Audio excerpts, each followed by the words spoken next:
Muitas das vezes as pessoas tentam aconselhar alguém e o conselho não dá certo.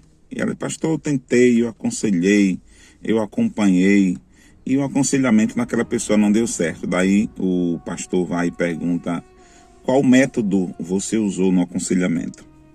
E ela não entende sobre aconselhamento, ela vai perguntar método? Que método? Eu não sei. Por que método? E tem isso? Método? Eu não sei, eu não usei método nenhum, usei a Bíblia.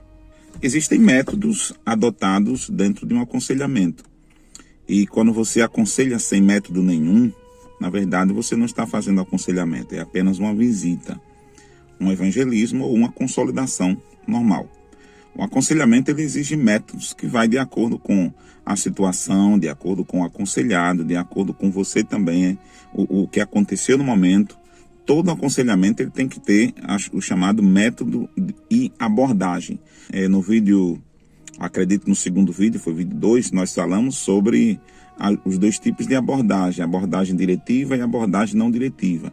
A abordagem diretiva é quando você dá direções à pessoa. Isso é muito abordado aí, esse método de abordagem diretiva é muito usado no aconselhamento através da psicoterapia, ou seja, você dá objetivo à pessoa, você dá alvos para ela cumprir, dá livros para ela ler, você dá ali tarefas para ela desenvolver e no próximo encontro, no próximo aconselhamento, você vai checar o que ela fez, o que ela não fez, até onde ela chegou, o que ela conquistou, o que ela não conquistou. Ali é a abordagem diretiva. Na abordagem não diretiva, você não dá meta nenhuma para a pessoa, você simplesmente vai propor algumas ideias e que ela possa, por si mesma, tomar essas conclusões. A abordagem não diretiva também é usada. Já o método, eu quero falar aqui de 4 métodos importantes no aconselhamento, e esses métodos, eles precisam ser avaliados, precisa ser, na verdade, ali entendido por quem aconselha, porque ele tem total significância ali no aconselhamento. Se você vai aconselhar alguém e você não entende de método, não sabe de método nenhum, e você então não sabe o que você vai fazer com aquela pessoa, simplesmente você vai ouvir, falar, voltar para casa e o aconselhamento pode não funcionar. Pela misericórdia de Deus, ele pode funcionar. E pode também, se Deus não tiver misericórdia, pode não funcionar. Então é assim, é necessário que, acima de tudo, você esteja cheio de Deus, mas que você entenda o que é que está sendo feito ali na abordagem diretiva ou não diretiva, o que método está sendo utilizado. Então quero falar aqui sobre esses 4 métodos. O primeiro método que nós vamos falar aqui é o método noutético. O que é esse método noutético? Noutético vem da palavra de origem grega, noutesia. O termo noutesia é o treinamento pela palavra de Deus ou por incentivo, ou seja, se necessário por reprovação ou reclamação. O que é o noutético? É quando você vai colocar a palavra de Deus na mente da pessoa, ou reprovando as atitudes dela pela palavra de Deus. Lembre do que está escrito em Salmo 119, versículo 9, que diz assim: como o jovem conserva puro o seu caminho, observando conforme a sua palavra. Ou seja, o defensor do aconselhamento noutético, ele vai entender que é a palavra de Deus que tem o poder para abençoar, transformar as pessoas. Aqui na minha Bíblia, a King James, no 2 Timóteo, capítulo 3, versículo 16, diz o seguinte: toda a escritura é inspirada por Deus e proveitosa para ministrar a verdade, para repreender o mal, para corrigir os erros e para ensinar a maneira certa de viver, a fim de que todo homem de Deus tenha capacidade e pleno preparo para realizar todas as boas ações. Um aconselhamento noutético, ele vai pegar a abordagem bíblica, vai pegar o aconselhamento noutético, vai pegar o que a Bíblia diz e relacionar com o procedimento ou vida prática da pessoa. E vai haver ali um confronto de verdades entre a vida prática da pessoa e a palavra de Deus. Pastor, esse aconselhamento funciona? Funciona. Ele não só funciona, como também foi defendido na década de 70 aí pelo Dr. J. Adams. Acredita-se que pelo ensino das Escrituras, pelo confronto pelas Escrituras, o aconselhamento ele vai funcionar ali na vida da pessoa. Então, esta é uma abordagem. Na verdade, a primeira abordagem é a abordagem noutética, que é a abordagem pelo conhecimento e pela explanação da palavra de Deus mediante a vida prática da pessoa, a conduta da pessoa, aonde se confronta o procedimento dela, ou seja, vai fazer uma relação entre o que a pessoa vive, faz e acredita e o que a palavra de Deus diz, para que possa então enxertar nela um conhecimento novo, uma mentalidade nova e assim chegarmos à conclusão que está lá escrita no livro de 2 Coríntios 5:17. Assim que alguém está em Cristo, que é o verbo vivo de Deus, as coisas velhas já passaram e eis que tudo se fez novo, porque assim a pessoa agora então é uma nova criatura.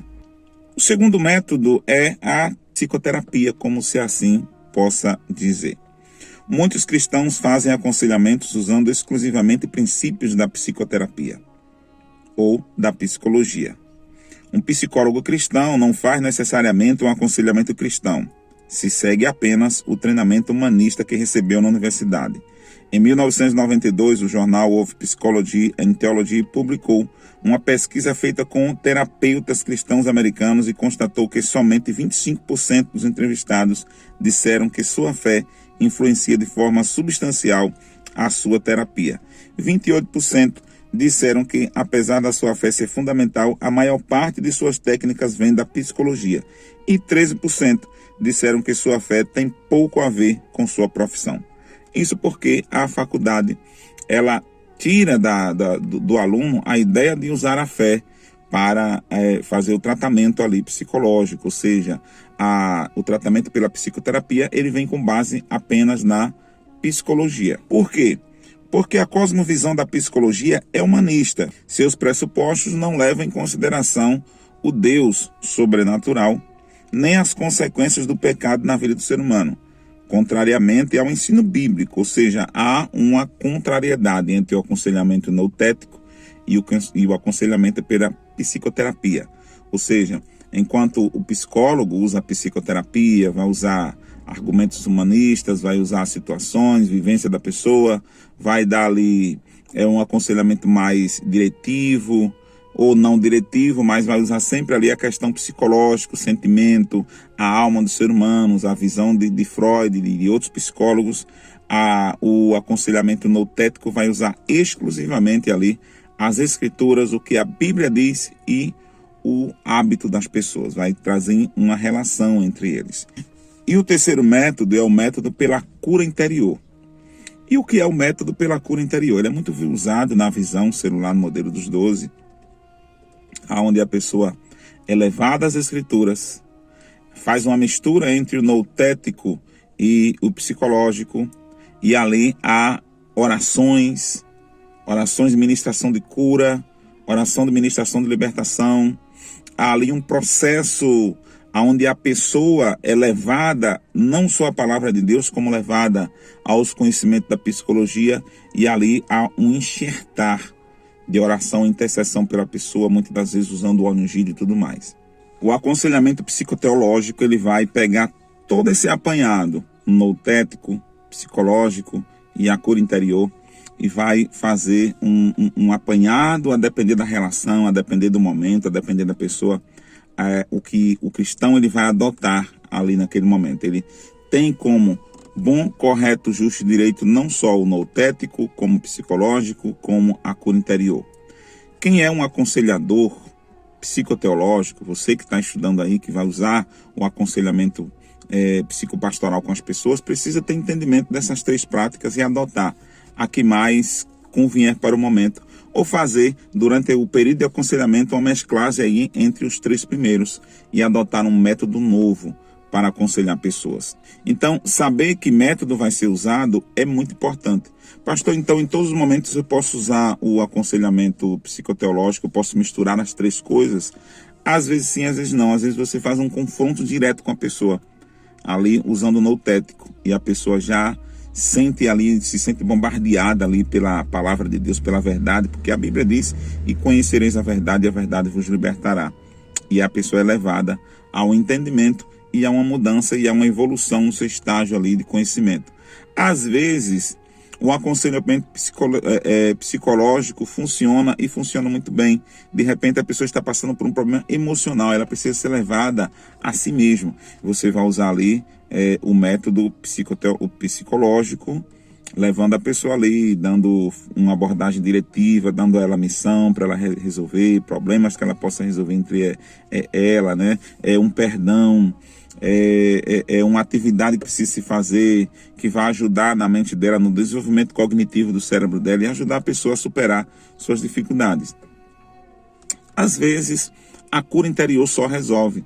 Faz uma reunião com a pessoa, ora por ela, de repente tem uma ação demoníaca ali na vida da pessoa, e ali a unção com óleo, a oração, a intercessão, a imposição de mão, o abraço, né? Então já ajuda a pessoa ali a superar aqueles problemas, e às vezes é necessário que se faça uma junção dos três, para que possa então aconselhar a pessoa. De maneira que esse aconselhamento não é simplesmente ir lá e soltar algumas palavras e dar um abraço quente.